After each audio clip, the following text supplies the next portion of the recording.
Hello and welcome back to the Football Terrace. I hope you're all doing very, very well this evening. We're here to talk about the United stand. And in fact, we are going to touch on a number of other fan channels as well. As we have all seen, there has been an absolute onslaught, a major attack, in my opinion, from a number of major media outlets, a lot of journalists, and of course, fans outside the stadium. Fans who certainly have the right to not enjoy fan cams. They may not like the opinions that the presenters, the owners, or the participants of fan cams have. That's well within their rights. But of course,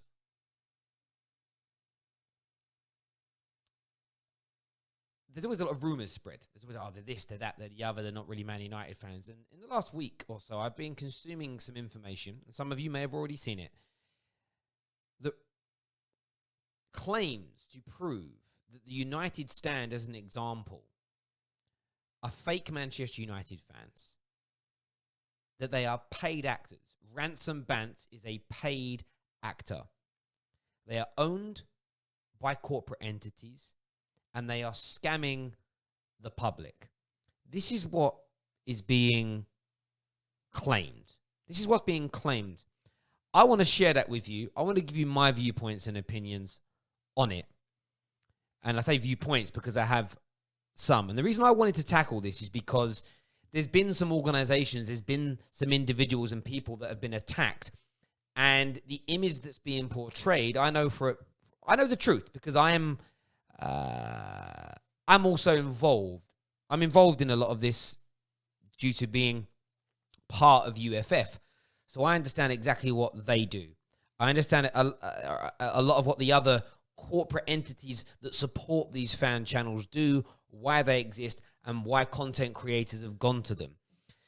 So we're going to delve into some of the tweets, and we are going to open the phone lines to you because I want to gauge your views. I want to gauge your opinions. You people tuning in right now are consumers of social media content. It is still fairly new. It's still in its fledgling years, and I still think there's a long, long way for it to go. But it is under attack. It's under the attack by lots of people that don't understand it. It's under attack by media outlets or people that produce more old-fashioned, I would say, forms of media, forms of content, forms of information, who maybe feel slightly threatened by the direction that things are going in. So I am going to interact with your live comments. I will do that. Do me a big favor, first of all, hit that like button and share button. What I'll point out from the beginning, in case you're hoping for it, this isn't an attack on the United stand. Let me point out from the beginning. I don't agree with everything Mark Goldbridge says. I don't agree with everything that Dorothy Devil tweets. I don't agree with everything that Rants and Flex and Saeed and these guys say. Sometimes the comments are absolutely laughable. Sometimes their opinions, I think, are off the chart. Mental. Proper mental. But are they actors? Are they scamming you? Are they purely in this for the money? Did they start it for the money? And are they owned? Are they owned by corporate media outlets who push the agenda, push the narratives to make money without a care for how you think or feel? Okay? That, for me, is something we want to tackle here. So we're going to go across to the first tweet here, and this is all put out by Red Issue. And let me just point something out about Red Issue. An absolutely amazing fanzine. One that I bought for many, many years when I used to go to Old Trafford. I would read it. Brilliant content on Manchester United. There is absolutely no doubt about that. Back towards the end of the year, Phil Brown, as you can see below, said fan channels are a modern version of fanzines in some way, and there is a bit of ignorance by some who work for the big broadcasters and other media outlets towards them. But in my opinion, fans have got the right to ask questions, etc. The Red Issue quote tweeted this and says, hang on a minute. A lot of the fan channels are run by big media, hence divs are parachuted into roles whereby they can be, where they know nothing about the club they support. This is a clickbait operation paid for by a multinational media corporation. Now, first of all, I mean, that claim in itself, if you go to the origins of fan channels, isn't true. They were all, pretty much most of them, self-created. AFTV, United Stand, created by individual people. Yes, they've partnered later on with media outlets, but we'll get onto that a little bit later in terms of what those media outlets or what those corporate companies do. Yes, I'll point out from the beginning, the Full-Time Devils was created by Fremantle Media that do The X Factor and other shows. Nobody's ever hid behind that fact. But I was there at the beginning of that. They approached me. Do you know why they approached me? They went after, they were at the time, there was a number of fairly, I would call them famous Man United fans, people that, arranged a lot of the flags, people that arranged a lot of the chants, people that created a lot of the songs.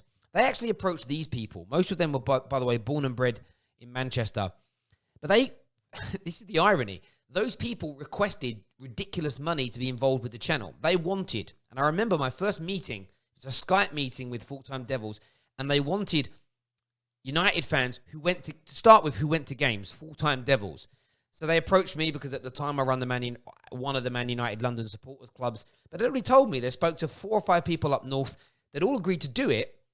And by the way, this may not have been anybody from the red issue. I'm just making a point here that they all wanted really large amounts of money. And they said, look, we don't have budgets for that. We've got a camera. We've got a little bit here and there. Everybody worked for free in the opening period for that. And they wanted it to be fan-led. And I maybe participated in 5 or 6 fan cams. And I did numerous preview shows and transfer shows for them, reactions. And what I can tell you is a fact, not once did I ever, whenever I was around Makola, Howson, from any of them, or nor did anybody email me or tell me that you can say this and you can't say that. This must be your opinion, this mustn't be. You were given free rein to express yourself in any which way you wanted. And that be the facts. You then see them go after Mark Goldbridge here, fronted in by Art. And this is the one thing that gives it an unsavory flavor from the beginning, because they're calling Goldbridge names. And for me, if you're trying to expose an industry, a small industry that's been created,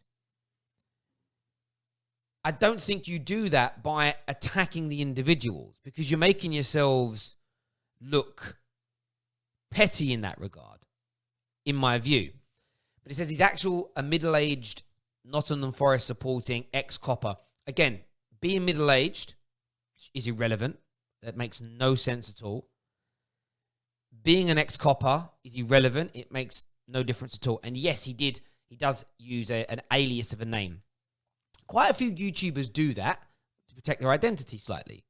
Because when most start out, like Mark Goldbridge did, and this is what people don't understand, they're trying to make this sound like Mark Goldbridge is some corporate shill.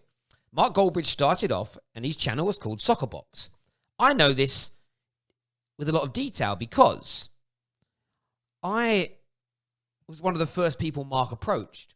And he come to me and said, look, can I post some videos on your channel to help grow what I'm doing, when he was called Soccerbox? And we did that.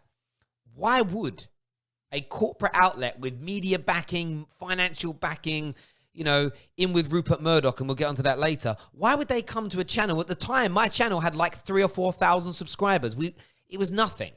It makes no sense. Absolutely no sense. Mark's built something up. Yes, he was a policeman. That's why he used a different name at the start. That's what he was instructed to do by the people that employed him, by the police force. And when the channel got to a particular size, he decided to do it full time. And we'll get onto that a little bit later. But again, no corporate details at the beginning. Wording is also very, very important as well. And we'll go into more of these things a bit later. It says here from the red issue, as promised, a further update on fan cams. They're links to established media such as TalkSport, okay, and supposed proper journalists in their creative output, and the involvement of grasping members of the football. We won't even read that word out. But if you see the tweet inside of that, this is the one that stood out to me. There's plenty more to come on the murky web of fan cam world. It's such an interesting word to use, murky.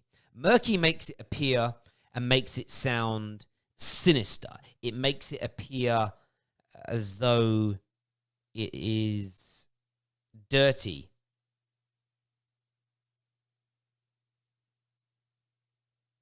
it makes it sound as though there's something underhand going on. Very clever by the Red Issue. And by the way, like I said to you earlier, the Red Issue make amazing content. They're very good with their words. And you can then go back and you can just continue with, you can just go back and look at these threads and read more and more of what's being said. All types of accusations. You then move on to their view on rants. Because last Thursday, Rants and Bants was invited onto TalkSport to discuss the growing hostility to fan cams. Quite the coup for a barely literate moron to be given such a stage if you ignore all the corporate links between TalkSport and FanCam World. Now, again,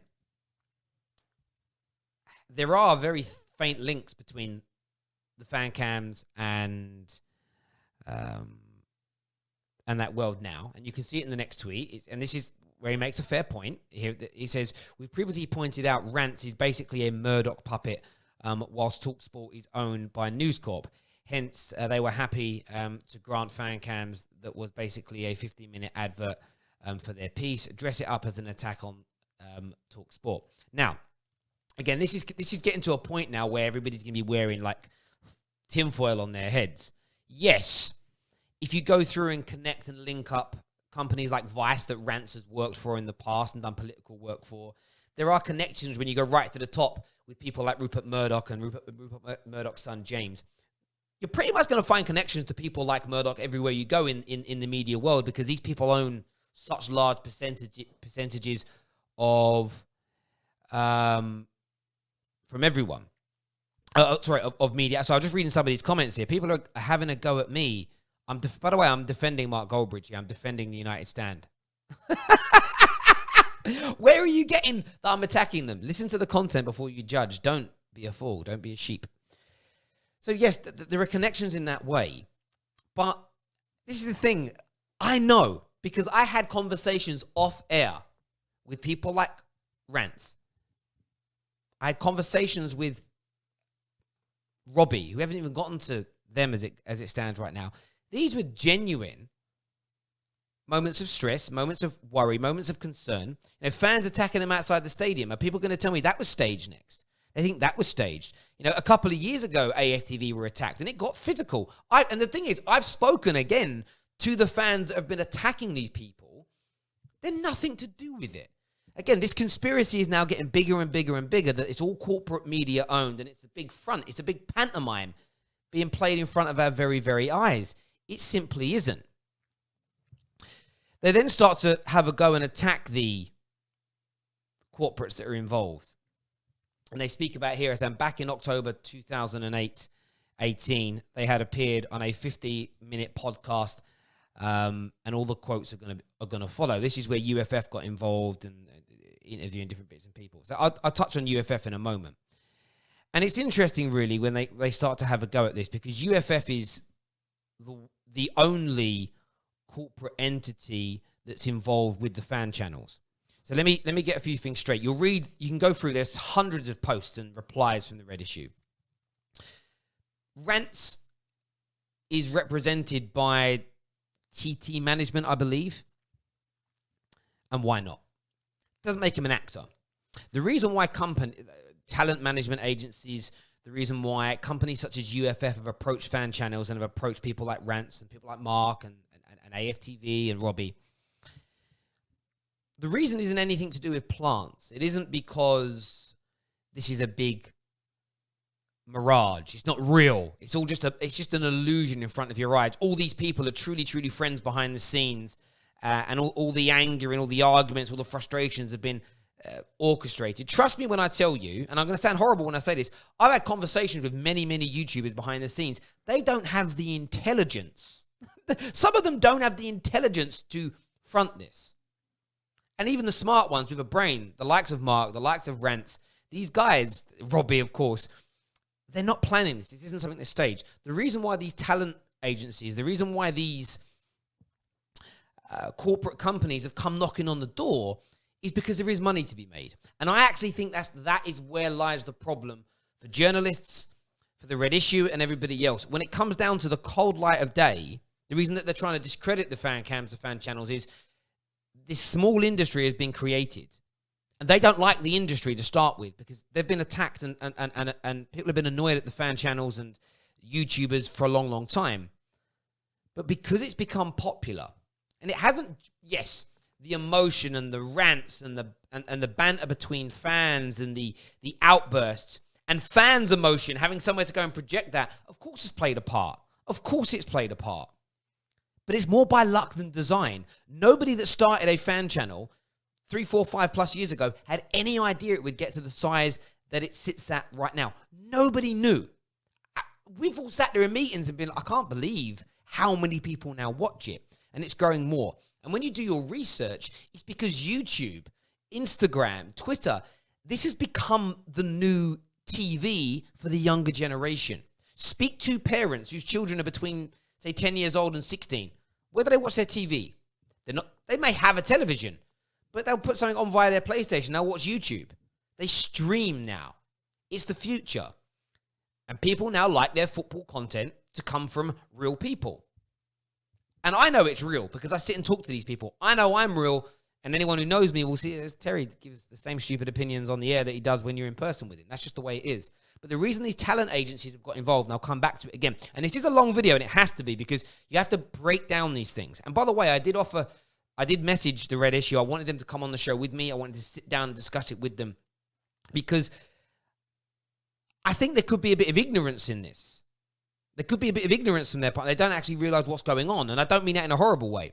But the reason go back to the original point, the reason the talent agencies are involved and the reason that these people are now being represented by agents and the reason the companies like UFF have got involved is because companies, let's just say Ladbrokes and Vanarama, will throw them out. There's, a number of online, Kit Locker, all these people, they're looking at it and going, hang on a minute. You've got Goldbridge sitting there getting tens of millions of views a month. AFTV killing these numbers. Rants has got all these social people that want to listen to him. They care about what he's got to say on social media. We want to attach our brand to these people. You get companies like Fresh Ego Kid, which I think fit so many members of the social media family perfectly in terms of the image and the target market they're going after. Because, by the way, all companies have a target market. Do you get what I mean? It's as simple as that. Fresh Ego Kid don't go after the same kind of target audience as a company that makes hunting jackets. Do you know what I'm saying, right? Anyway, so when companies start knocking on the door, I'll let you into a little secret. Most people don't know how to negotiate these types of deals. Nobody, if you get a knock on the door from a clothing company that says, look, we want to sponsor you, or we want to offer you some free clothes, or we want to offer you some money to endorse our product, most people don't know where to start at the beginning. So what do? You knock on the door of an agency. You talk to people with expertise, by the way, that you pay for. You give them a percentage of the money that the companies want to give you. And when you get to the size of some of these individuals, the likes of Rents, the likes of Goldbridge, the likes of Robbie, you get too many people knocking on your door. I'm tiny compared to these people, and I must get between 10 to 15 emails per week from companies that want to get involved in sponsors, want to do this, want to do that. And I forward every single one of them on to the people at UFF and say, can you deal with that? I ain't got the time to sit there and do that. That's what they're paid for. On UFF's involvement, now I can't talk for Snack Media. I can't talk for the people behind Ball Street. I can't talk for what's going on now at the Full-Time Devils because I'm not involved. What I can talk about is UFF, and UFF has been attacked massively on these posts. And I want to put this up for a second because it is very, very important here. So you'll see here they go after, this is the Tool from South Africa who is overseeing the shoot 1 minute in, is UFF CEO. He has a background in reality TV and has also done productions for Disney. And that's true, Brett has done that. Let me tell you something about let me tell you the truth when it comes to UFF. UFF, the United Stand, AFTV, have all lost money. Because it's too real and raw.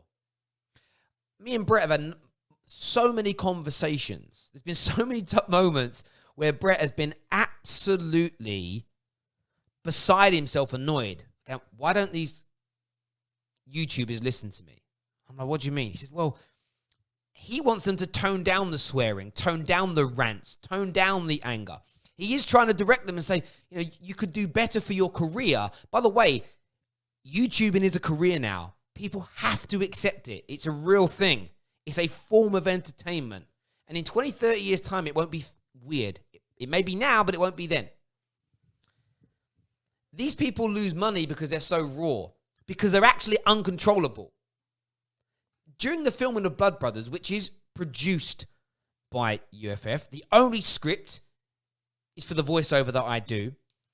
There are things we have to cut out because because it will lose money. There are things that we have to cut out because we don't want to show that. But there is no script. There is no direction. DT isn't told, take your team out for dinner. Yeah, Robbie, don't come to this game. Yeah, Goldbridge, rant about this. If you were there for the filming, you would see it's completely 110% organic. Being that organic frustrates people like UFF because companies come along and say, oh, we're interested in sponsoring this. We're interested in getting involved. Now, if companies are willing to pay you money for you to be you, why would you say no to it? If it can make your family's life better, if it can make the production of your content better, which the viewers in turn enjoy, you would be a fool to say no. Because I'm sure if a company tomorrow came to the Red Issue and said, look, you know, we're not going to control your content. You can give any opinion you want. You don't have to change anything to do with your identity, but we're going to pay you £30,000, £40,000 per month to produce it and push it out. All you've got to do is have our name associated and push our product. I think they might do it.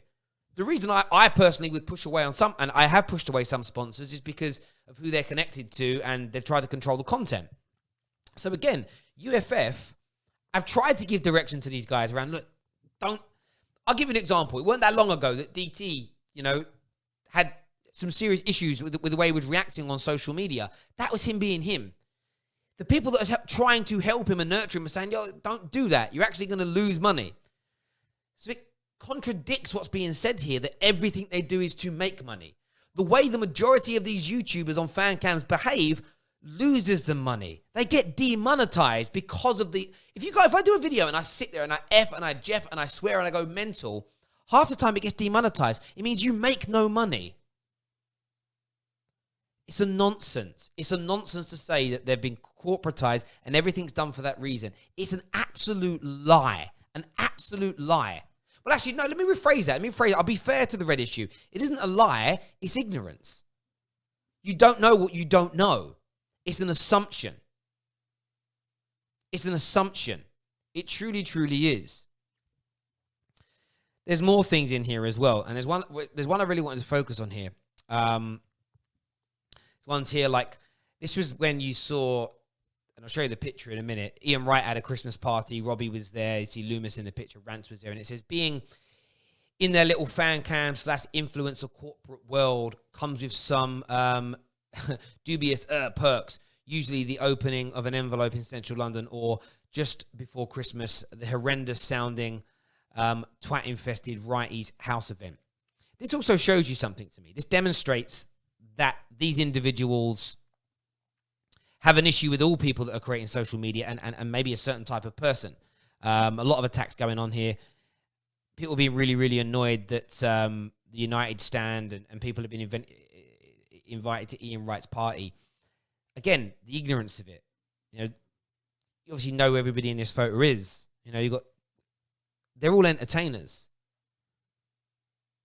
People find what Cheeky Sports do. People find what Rance does. They find what Robbie does. See, Loomis is involved in a lot of the production, does have his own show as well on AFTV. It's entertainment. Ian Wright enjoys what they do. He's involved. There's no payments going on. This isn't a case of, this isn't like getting some B-list celebrity to date another B-list celebrity to create headlines in the media. Absolutely nothing of the sort. You then see this comment here that says ethics. So this is taken from the podcast that we mentioned earlier. 36 minutes in, it says ethics. The ethics we've got about how we actually work with the influencers and how we include them and monetize it for them, it's like a family. It's more than a business. They're getting stuff out of this. It's not like as a company we're fleecing them. We're not. Now, people think that's unethical. It's the complete opposite. We go back to why people like Robbie and DT and Rance and Mark have worked with the likes of, the different talent agencies with UFF.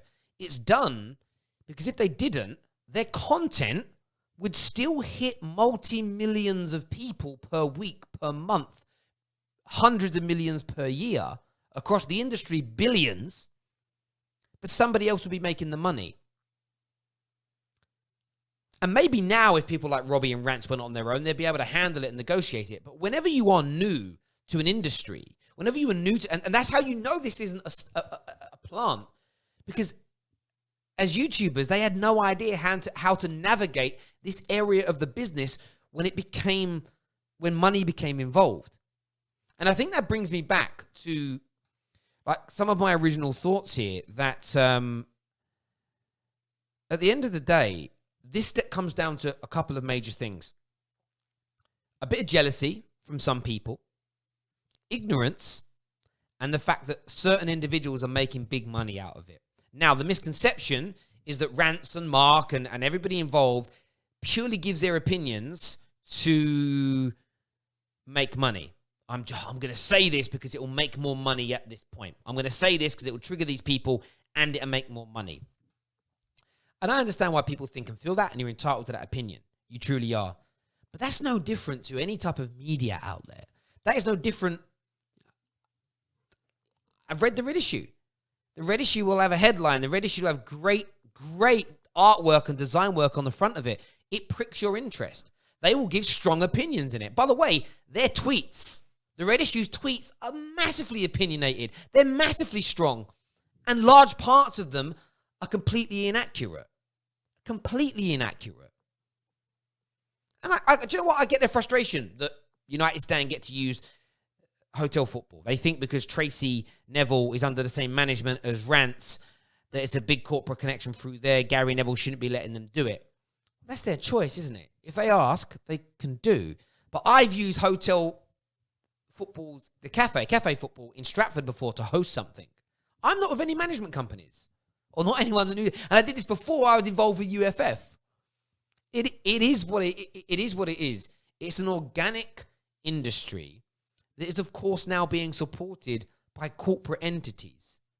Any kind of business, when you start off, is generally by itself. But as you grow, as you get bigger, you need to bring in help and support. People, when you bring in an advertising company or you bring in a marketing specialist, that's getting corporate influence.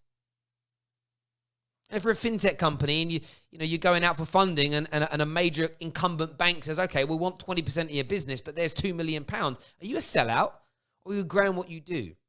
These individuals have worked tirelessly for years and years and years. And by the way, no harder than people at the Red Issue. And I don't think their opinions are worth more than the gentlemen and the women at the Red Issue. They're not. No opinion is worth more than, well, some opinions are worth more than others because some are absolute nonsense. But nobody's more entitled than anybody else to put an opinion out. Caring that they're from London or if they're from abroad or that their fan base is based here, there, and everywhere is a complete irrelevance to me. I just feel that there's some ignorance involved. There's some jealousy because of the success these people have had. And I think at the start when everyone was hating on Mark and hating on Robbie from this sort of this real stronghold of traditional football, the way that people feel that football should be consumed, they just thought it would be a phase for a few years and go. The fact that it keeps getting bigger, the fact that they're now making huge amounts of money. And by the way, who knows how big this will be? In another 10 years' time, people like Robbie could be earning millions of pounds per year. And that will trigger people further. People then think, because you're earning money, you're not being true to yourself. Well, again, if you understand the industry of the area of YouTube that we're in, when you become unauthentic, and I'm not going to name the channels, but, there's a massive Man United channel that most people think became quite unauthentic after a while. Dead views now in comparison to what it used to get. If you lose the soul, if you do not speak to fans, if you do not challenge fans, if you do not digest what they say, if you don't accept other people's opinions when they're fair and respectful, your channel will die. You cannot be that corporate shill, that charlatan. Shill, is that the right word? You can't be that and be authentic at the same time and grow and continue to move forward because the viewers will see through you. And again, what a lot of the people do in the Red Issue have done this in some of their tweets. They attack the viewers. They attack, basically saying that it's like a Jeremy Kyle audience and Jeremy Kyle participants. And I think that's very disrespectful. You know, there are people that participate in fan cams and consume them that highly educated people. You know, someone that one of the UK's top surgeons used to regularly feature on the Full-Time Devils. Now, I know he's not a fan of Mark Goldbridge, but he's done the fan channel scene. And when you go through a lot of the tweets here that come from the Red Issue, they're going after loads of the fan channels. Like they mentioned True Geordie, they mentioned Cheeky Sport, of course, AFTV. And it, for me, is just wrong. And look, they may be angry with me, they may come after me, they might slag me off in the internet, and that's absolutely fine. I'm not attacking the Red Issue. I'm simply stating that I think a number of the opinions stem from ignorance. I think some of them stem from a dislike, so you're not seeking the truth. And it's like I've said for a long time, and fan channels also partly responsible for this. There isn't enough working together. Let's both sit down. We can do it on camera or off camera. Let's sit down and have a conversation. Let's speak amicably to one another. But instead, you can, in the tweets they've sent, and sometimes back from, you then get it back from fans of the United Stand, there's hostility. And you're never going to come to a common ground. And the reason I want common ground, and I'm going to go to your live comments in a moment, but the reason that I want common ground on this, and I know this has been a very long talk, but it had to be. The reason I want common ground on this is because cameramen, presenters, people doing the fan cams have been physically attacked in recent weeks. And I worry about it escalating further. In the last 12 months, over 22 incidents across the UK with knife crime. Could stem to that. We know we've had problems in this country with acid attacks. Could stem to that. It could be more of an old-fashioned beating up. That's just as bad. I worry about the safety of people I know, people that I've had sat down and had dinner with, people that I know personally, who are genuine, authentic people. And by the way, if these individuals are actors, then they deserve Oscars. Because I've been in rooms with these people on numerous occasions, and that mask has never slipped.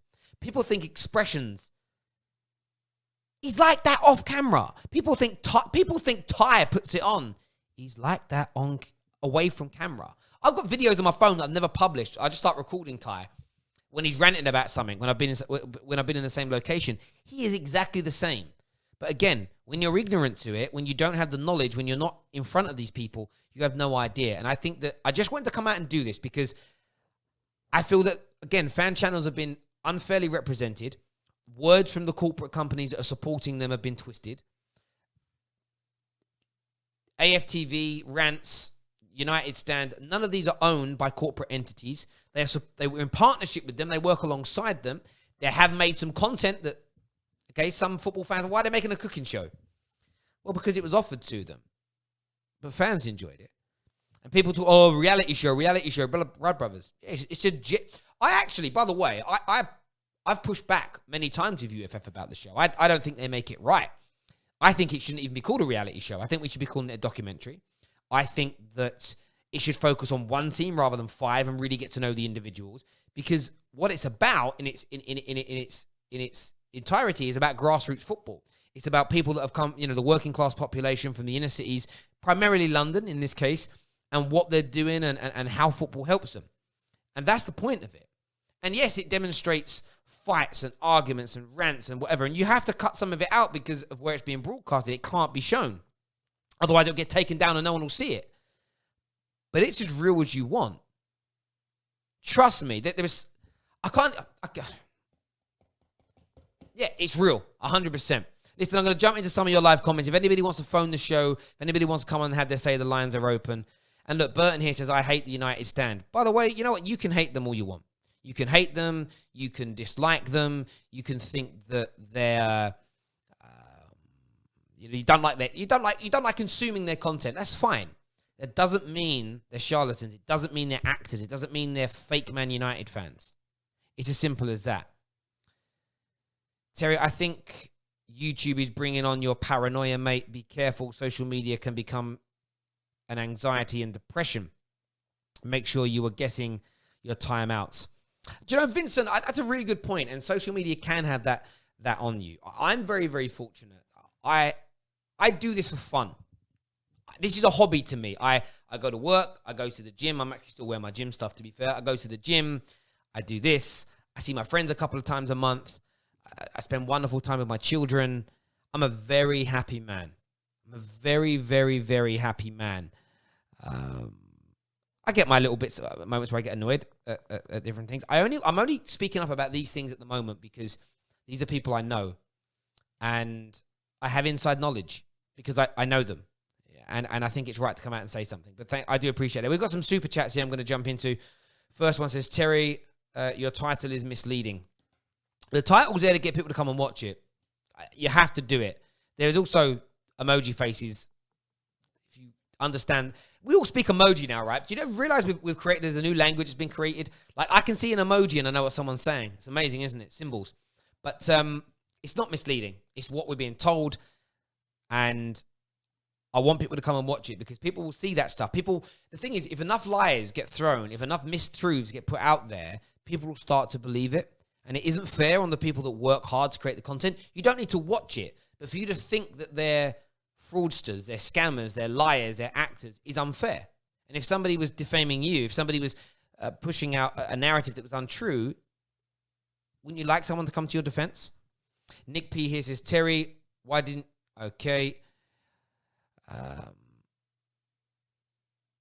Terry, why don't you and Mark have a joint show? A joint show. I spoke to Mark about that a little while ago, and Mark said it straight. Mark doesn't really like collaborating, generally speaking. But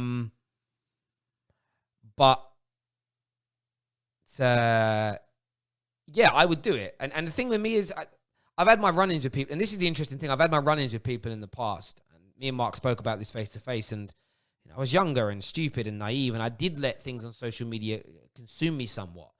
I'm over that. But yeah, that'd be great.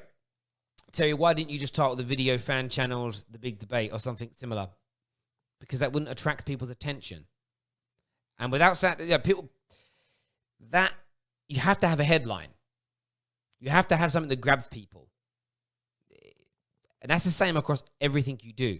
Whether you're raising money for a charity, whether you're promoting a TV show, whether you are tweeting something, it has to grab people's attention. Otherwise, it will just fall in with the other 10,000 videos that get posted in the next hour on YouTube and you won't see it.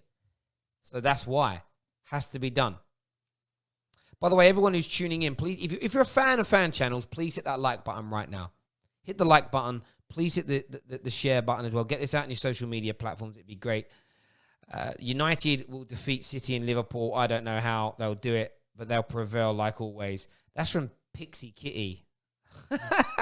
Fair enough, random, but fair enough.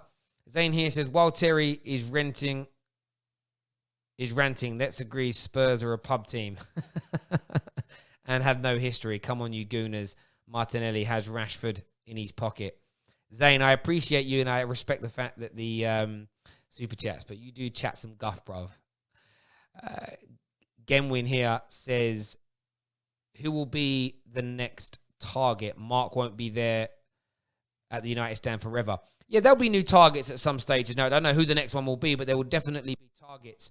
We have Russell on the line here. Russell, welcome to the Football Terrace. We're talking the attack on fan channels. We're talking about supposedly there being actors and fake Man United fans at the United stand. What's your opinion, Russell? What's going on, Terry? Hello, mate. How are you? What's your opinion on this latest attack on fan channels? Well, look, no one deserves to be attacked here. There's no justification for prejudice or any of this. But what I will say, just to make it quick, is my only issue with fan channels is there's a constant mantra or a constant motto that this is for the fans, by the fans, blah blah blah. And I used to see it at first, but then that quickly changed as soon as the views went up and stuff. So now you get regulars, and then after every game, you're hearing the opinion of one certain individual or a maximum of 10 certain individuals regularly over the season for every single game. Yet the fucking stadium is full of 75,000 people. Now, I understand 75,000 people might not want to come and talk, but you can tell me, out of those 75,000 people, 10 people want to give their opinion. Why is it always the same people every day? And then people say, oh yeah, but they get the views. Well, then if they get the views, then that changes the whole Okay, let me slow you down a second. if they, So, hold on, let me just Russell, finish. let me slow you If down. they Let get me slow you down. Let me slow you down. I just want to miss a point. Who says, but they get the views? well, the views are evident on YouTube, man. Okay, no. Let's rephrase that. So, I get your point. Why do they use the same people regularly? You kind of alluded to the fact that people say, well, they're the individuals that get the views. What people say that? Okay, that's besides the point. No, it's No not. one No, it's not. saying Because I'm this. not having a go Listen, at you. I need you. I know that's I what need you to answer that question. Terry, Answer that, Russell. Answer that question for me. Terry, Who says they're the ones who answering get the the views? question. Answer that question. You, Answer. I'm I need you to answering your answer it so I can question. give you my next bit. I'm answering. Oh, okay. Russell. Who You says just it? Does Mark Goldbridge say that, or do viewers say do it? it. Terry, listen. No, I You're don't gonna want to answer. answer You the can answer question, the Russell. question Who yourself. says it? Hold on. You're talking. You're talking. How am I gonna answer when you're talking? Go for it. I say that. You say it.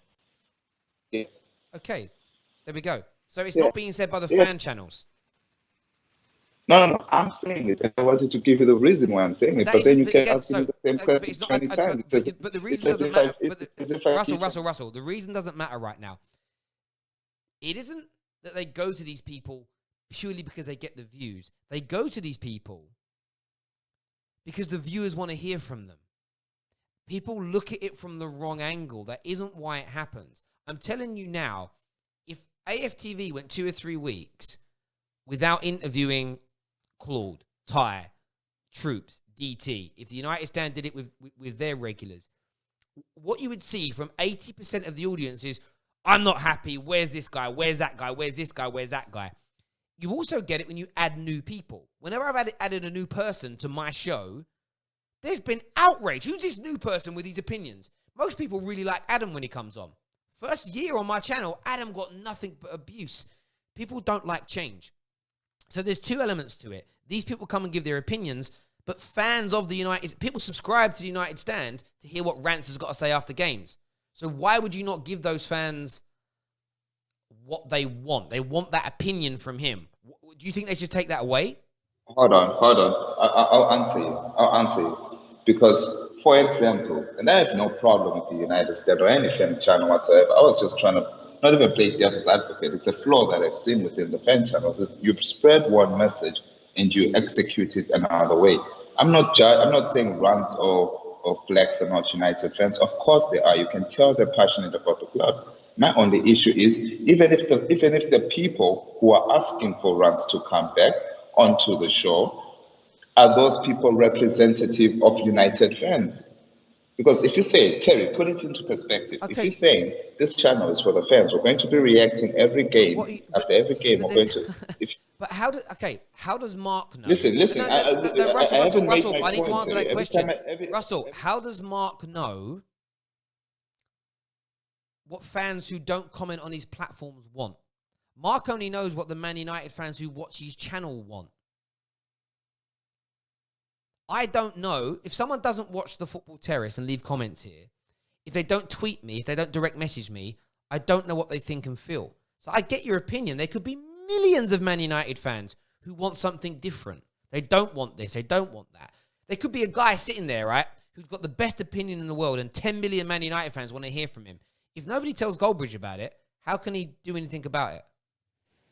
Because, again, if you let me finish my point, I'm saying it's fine for people to request for rents. It's fine for people to request for whatever they want to request for. But that alone goes away from the whole aspect of it being reacting for the fans. Because if it's about every match, right? Say today there was a football match, and then people ask for rents. You're taking away from your whole mantra that this is for the fans. Because what you're doing now is How? what you're doing now is you're feeding fans with another fan. This is not about United anymore. It's about another fan's opinion. Yeah, on Manchester United. And it shouldn't be on Russell, do you want Manchester to know where United, exactly. And Russell, it shouldn't be Russell, about another fan's. Look, I it get, I shouldn't. get It where you're shouldn't. coming from, Listen, Russell, but listen. It shouldn't be where I about fans. disagree with It you, shouldn't be Russell. about fans. Let me finish. I really want to finish this point. It shouldn't be about fans requesting another fan opinion. It should be about fans talking about the club and various fans at that, which is something that you do at the Football Terrace. I'm surprised you don't recognize it No, but I because you know, take no, but calls I from know that. But everyone. equally, what you've got to remember is this: I get lots of calls that are dead. Within a second, people are like, get this guy off. He's boring. He's not articulate. And that's what it comes down to. There's an element of, are people engaged with it?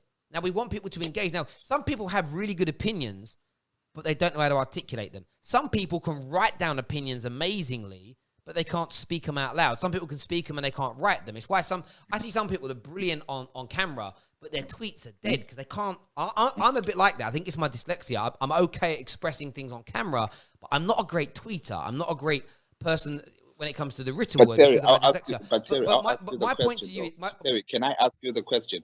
Should that be a defining factor as to whether you bring the fan on camera or not, whether he speaks well or not? If the fan wants to talk about Manchester United, you let him talk. Yes, you it say should be. this is for the fans, by the fans, Russell, blah blah blah. So it shouldn't be professional. It shouldn't be. It should matter. Listen, Terry, you're not hearing me. Anymore. It shouldn't be professional. Let me answer. It shouldn't be professional. I know what you're going to say. I know what you're going to say. If it's incoherent... No, you don't. You can't do that. I do. I know what you're saying. If it's incoherent, why would they put it on there? No.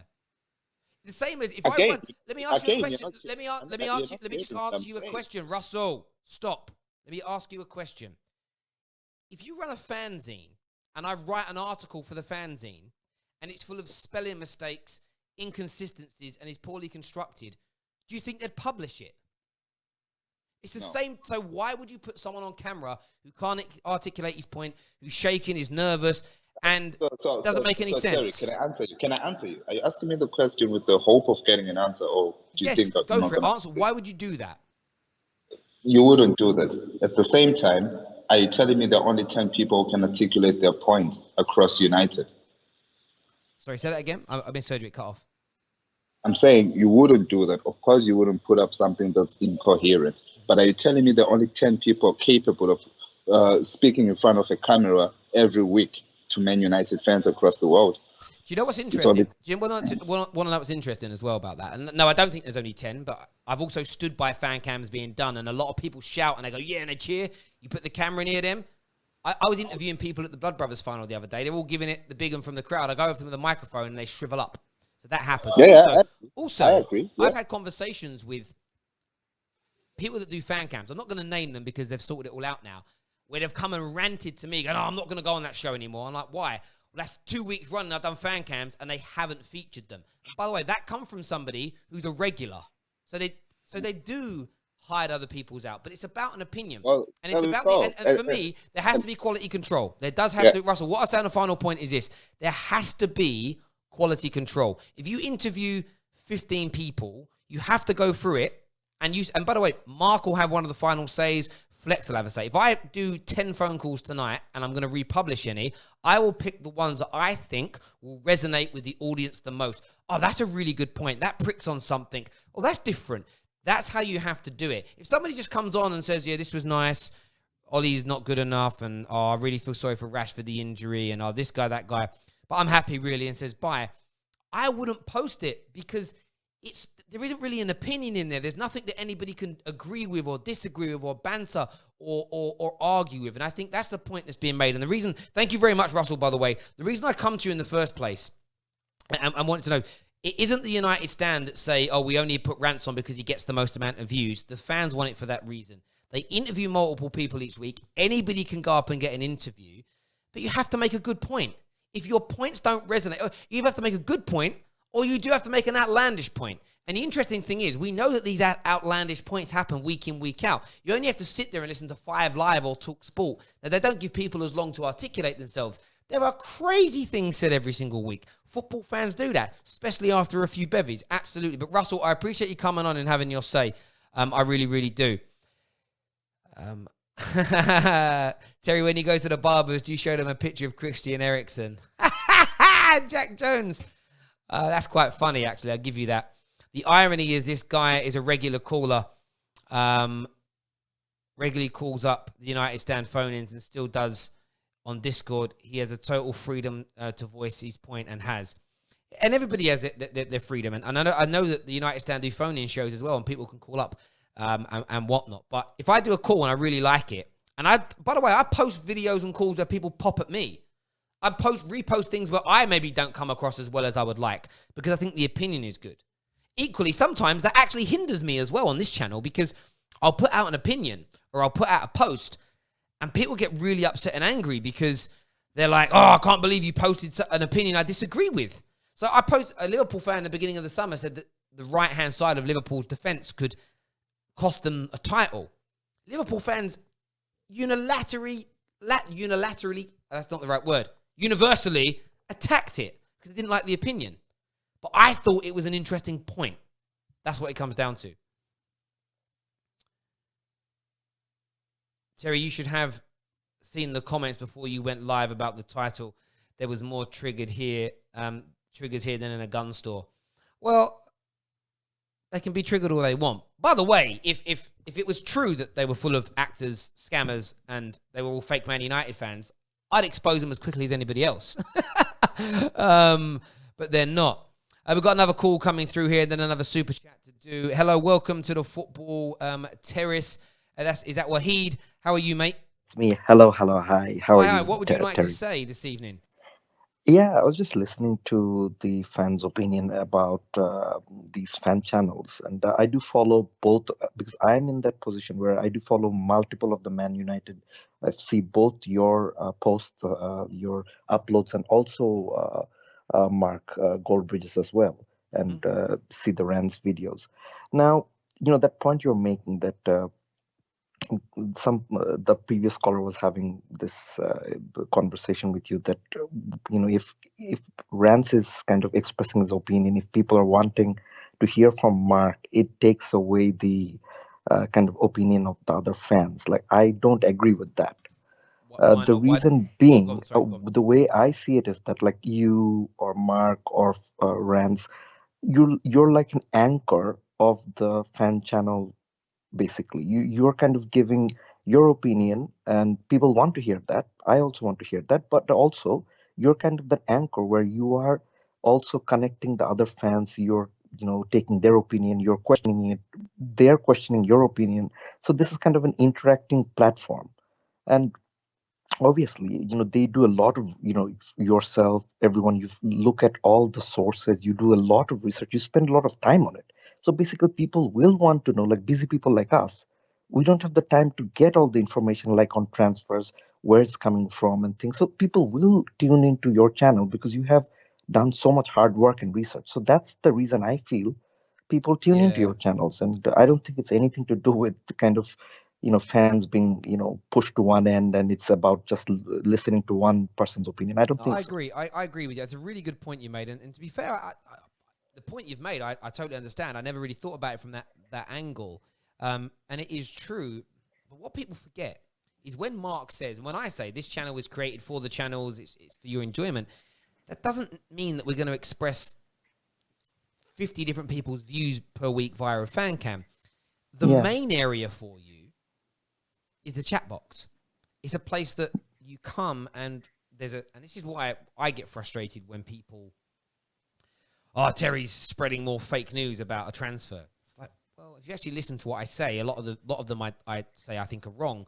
The point of doing it is there's this big media story going on. You can watch a 20, 30-second clip on Sky Sports. You can read an article, but it doesn't really bring it to life. But us all sitting down together, me on the camera, on the microphone, you guys phoning in or in the chat box, we get to discuss the transfer, the validity of it, the possibility. If it's true, what would happen?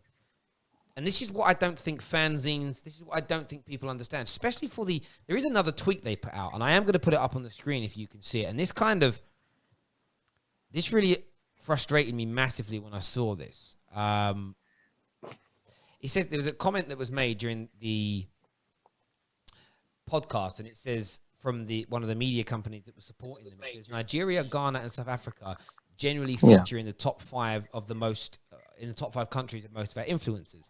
This is what the Red Issue said. They went, of course, this has nothing to do with why UFF have suddenly parachuted all those black presenters into the middle class white policeman's United stand. Oh no.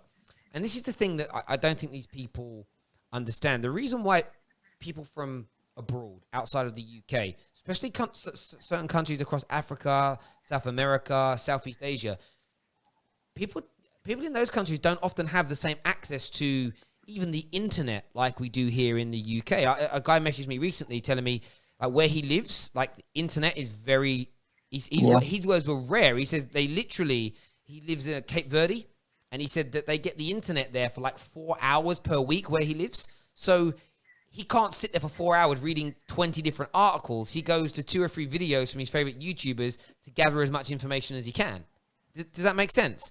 And Yeah, exactly. this is what people have no understanding about. And by the way, I think Mark was very, very clever to get people like Flex and people like Rants involved with his channel, because what's really important is to have diverse individuals. And I'm not talking about the color of people's skin or their religion. I'm talking about age groups. I'm talking about the friends that you hang around with and the way you speak. It's important because I will resonate with a certain type of person. Rants will resonate with some of the same people as me and then different people. I will resonate with some of the same people as Mark and then different people. So you all will overlap each other, but you cover more of a market. People can identify with that person because he speaks like me. Or actually, I agree with Rance's opinions. I don't agree with Mark's. So I'm going to watch the United Stand though because I like how Rance articulates. Or it could be I don't like Rance, but Flex is amazing. So when you have more personalities and more people, more opinions from different backgrounds, you spread that, like you've said, you spread the community out. You attract more Man United fans to come in and interact with each other. And I've never learnt more about football. I've learned more about football in the last 4 to 5 years doing this than I think I ever had done before, because my circle before was me, 4 or 5 friends talking football. And it was their opinions and mine and what we heard the Sky Sports presenters say. Now, I hear the opinions of tens of thousands of people per week. I can't understand why that isn't celebrated, how you brought so many fans together, generally speaking, to politely converse with each other about football. No, I think it is being recognized. Hello. Yeah, hello. Go on, mate. Go on.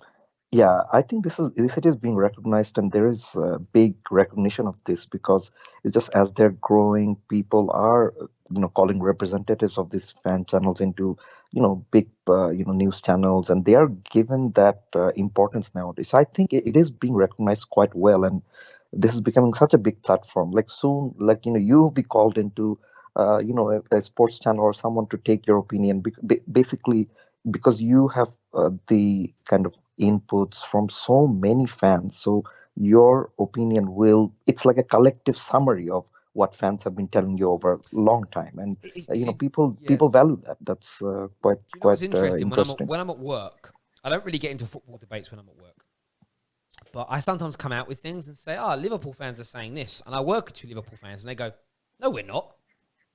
And I'm like, yeah, it's like been trending for 2 days. They don't really use social media, and you come to realize pretty quickly that they interact with each other about Liverpool. They interact with a couple of their friends about football, and that's it. They're in their late 40s, early 50s, and that's their only interaction when it comes to football. So I'm like, I started showing them things. Look, this is 2 articles printed about it. Look at all these tweets, people talking about this transfer or talking about this point about Liverpool, and they're like, I had no idea that fans thought that.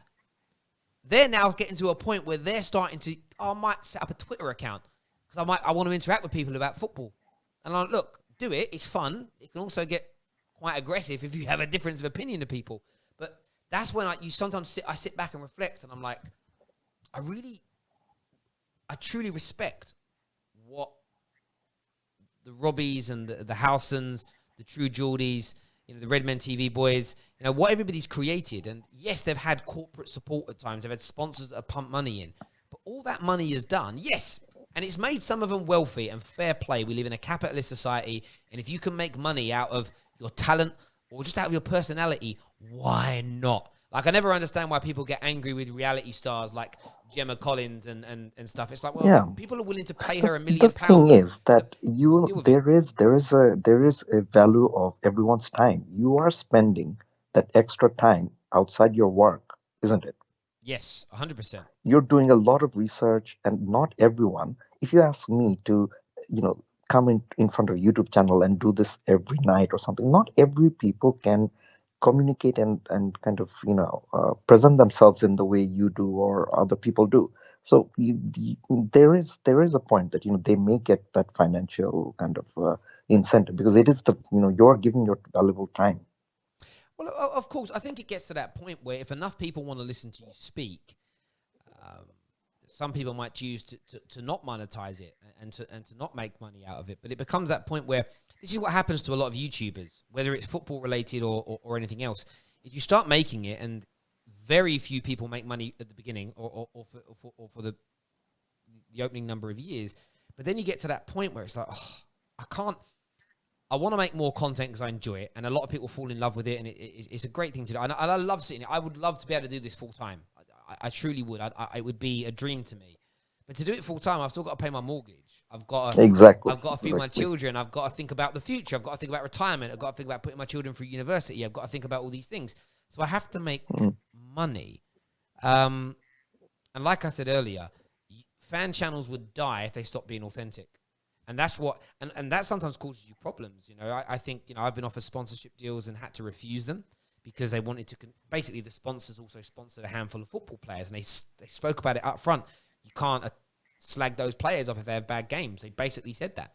And I refused. I said, I can't run a fan channel in that way because it would become obvious very quickly. They'd see your sponsor, they'd see that player sponsored, and if they had a bad 2 or 3, you know, imagine it was Lingard sponsors, and I just say, I was always nice about Lingard. You'd all be like, well, that you can't think that. So I think that people, they just have there's jealousy from some, and then there's ignorance from others. They don't really understand what goes on. But that's the same with most people's industries. And, you know, I don't know what you do for it. What do you do for a living? No, I'm a GP. Okay, you're a GP. Whereabouts do you do that? In Preston. Oh, so again, how many? You are a great example. First of all, thank you so much for what you do with the NHS. An amazing job that each and every single one of you does.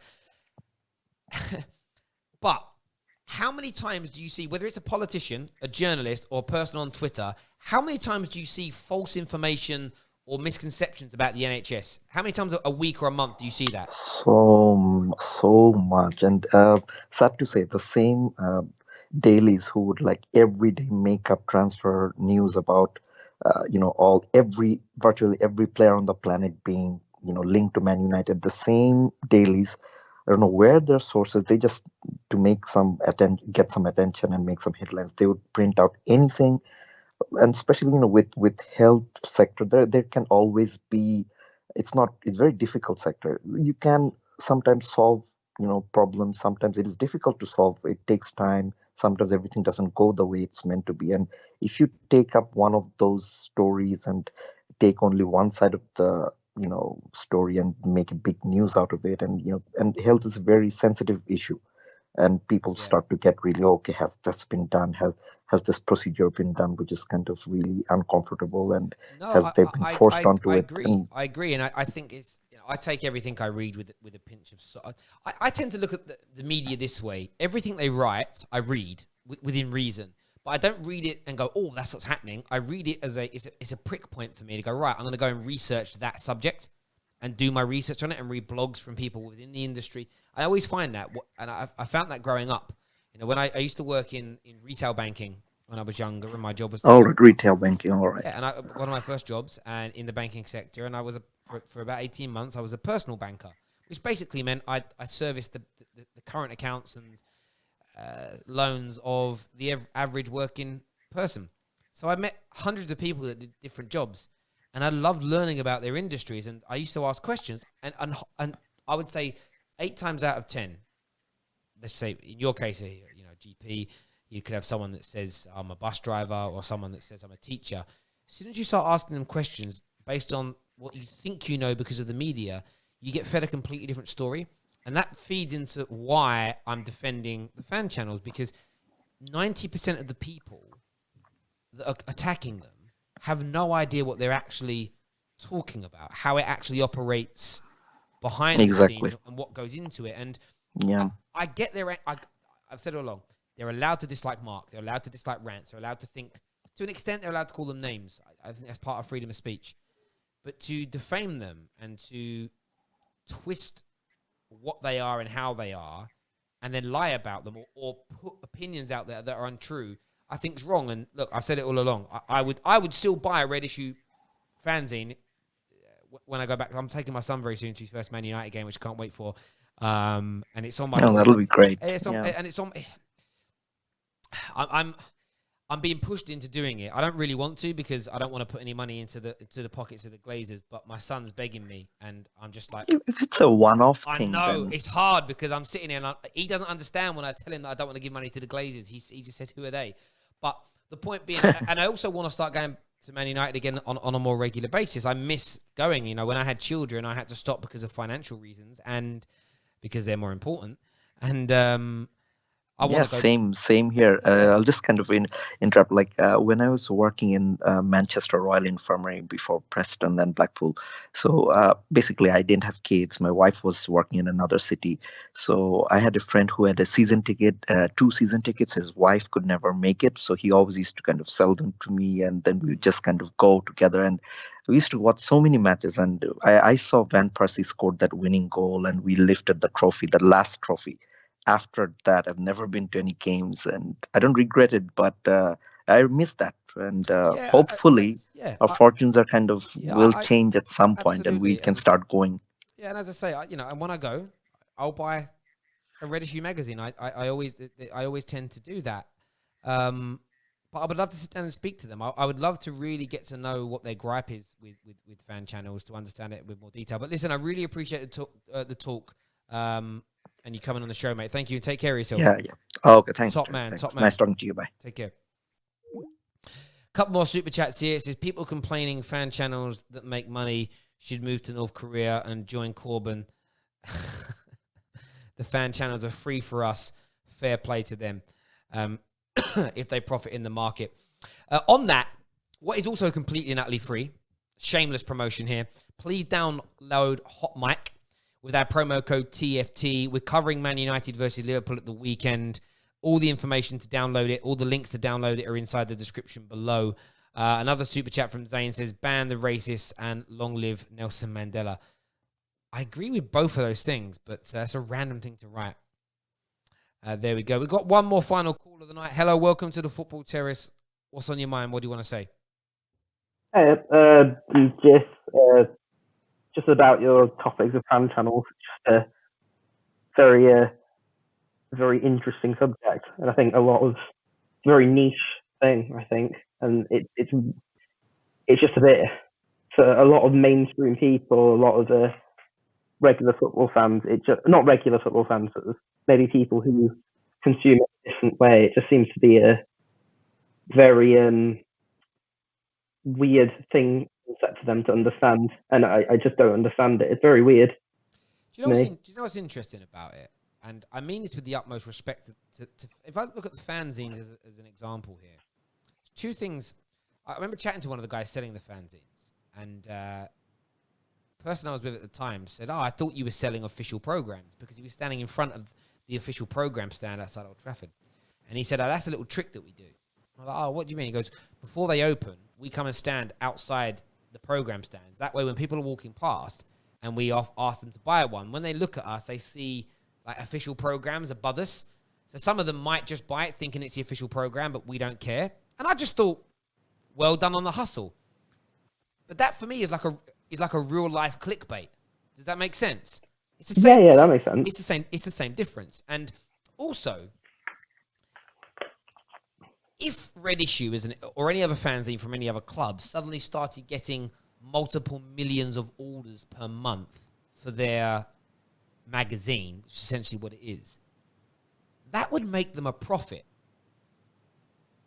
Would they not accept it? Would they give it all to charity? Yeah. Or would they not say, right, we've got millions of people a month that want to buy this.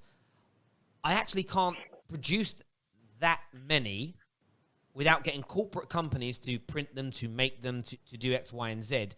Maybe they say we want to be completely ad-free. And by the way, when you're ad-free, you have to charge for things because you can't make nothing's for free in life. You can't make a magazine. You can't make a radio show. You can't do anything for free. Yeah, exactly. Without big factor where people do it. Yeah, as an example, you have to do it.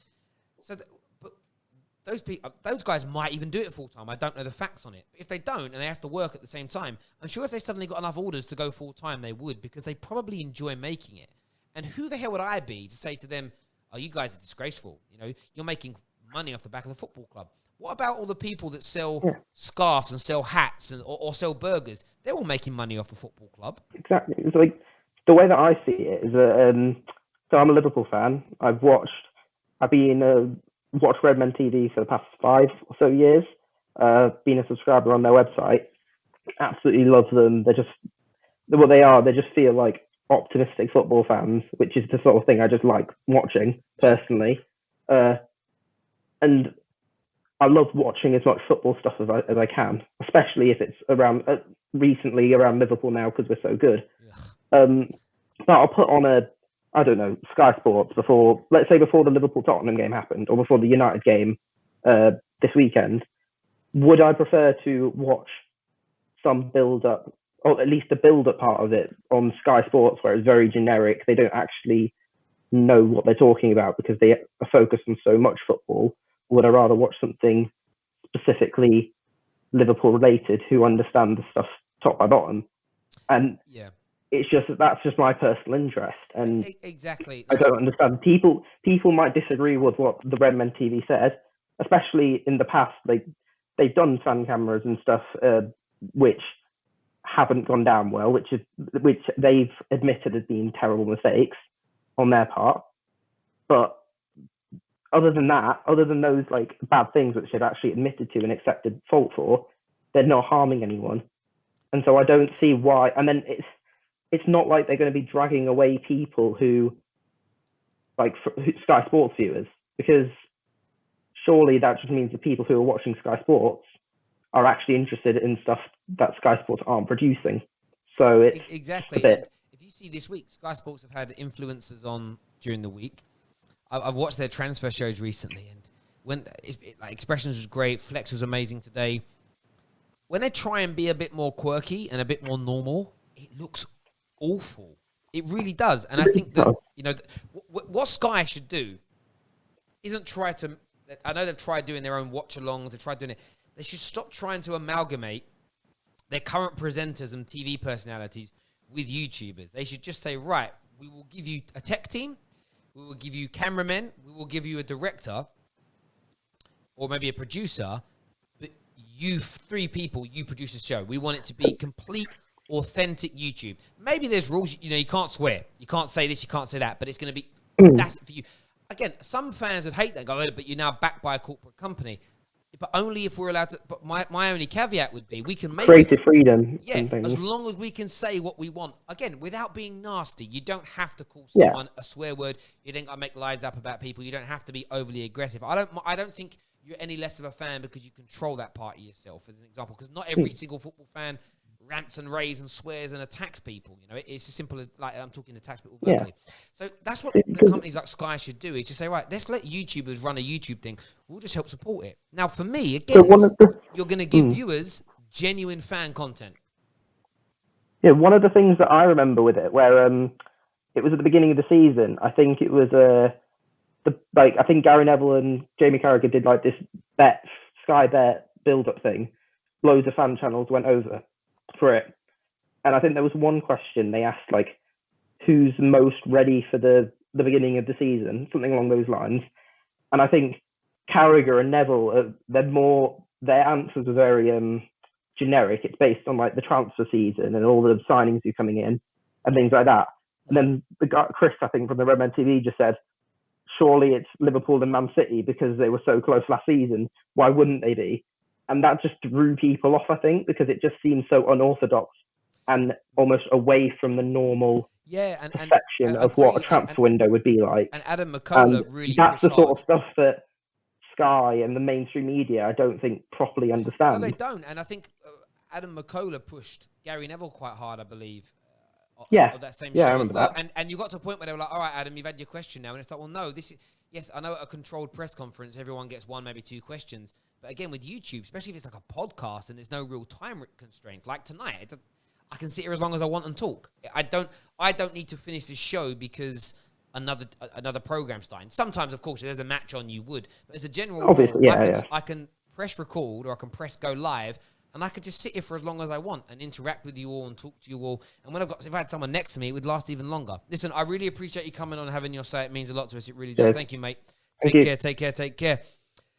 Coming to the end of the show now. Listen, if you haven't hit that like button yet, please do. It's one of the best ways you can support the channel. Also hit the subscribe button, and please download Hot Mic as well. We're nearly on 1,000 followers over there. So follow us and come and chat to us over there. Final super chat as well from Genwin, who says there are a lot of unfair agendas out there. For instance, I don't like the full-time Devils or Stretford Paddock because he worked on FAMU TV. Do you know what's mad as well, though? I know a lot of the guys at full-time Devils have done a lot of like corporate stuff, but I still see them like go after the Glazers and attack people on this and attack people on that, you know. But what it comes down to is people get angry when, you know, a lot of people attack Gary Neville because they say he doesn't go in hard enough. That's just Gary Neville's doing what Gary Neville wants to do. Just because he isn't going in as hard as you want him to doesn't make him some kind of traitor. Zane here says, I'd rather listen to fan channels than Gary Neville, Carragher, or Rio, as they are too biased and boring. The only good pundit is Roy Keane, is what Zane has said. Listen, everyone who's tuned in, you know how much we appreciate it. Please share this on your social media platforms. But until next time, take care. Goodbye. God bless.